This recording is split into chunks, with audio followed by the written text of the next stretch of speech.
धर्म केवल उपासना विधि नहीं है।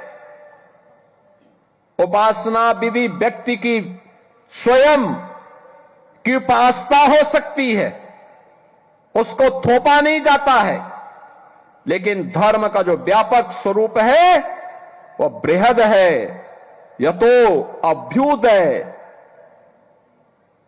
निःश्रेयस, यानी जिसमें दोनों की सामर्थ्य हो।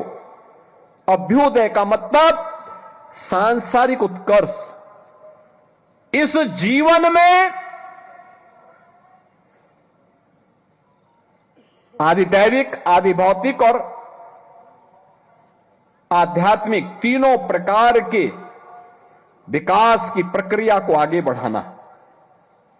भौतिक विकास को, आध्यात्मिक उन्नयन को, सांस्कृतिक उन्नयन के लिए पहला पक्ष है। और जब हमारा इस क्षेत्र में हम पारंगत होंगे तो स्वयं ही निःश्रेयस का यानी मुक्ति का मार्ग प्रशस्त होगा। मुक्ति एक सन्यासी के लिए, एक योगी के लिए समाधि है।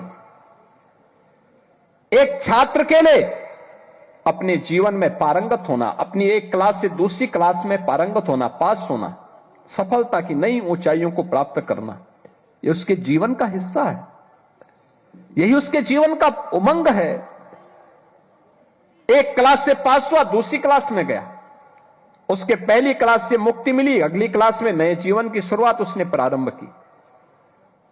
यानी दोनों, हमें अभ्युदय के लिए भी कार्य करना है और निःश्रेयस के लिए भी कार्य अपने आप होता हुआ दिखाई देगा। और इसी के लिए भगवान श्री कृष्ण ने कहा था, यही कुरुक्षेत्र की धरती पर कि कर्मण्येवाधिकारस्ते मां फलेषु कदाचन।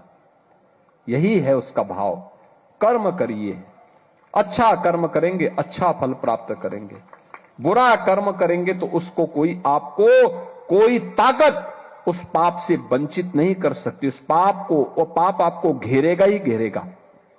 अच्छा करेंगे, आपके पुण्य पर कोई डकैती नहीं डाल पाएगा।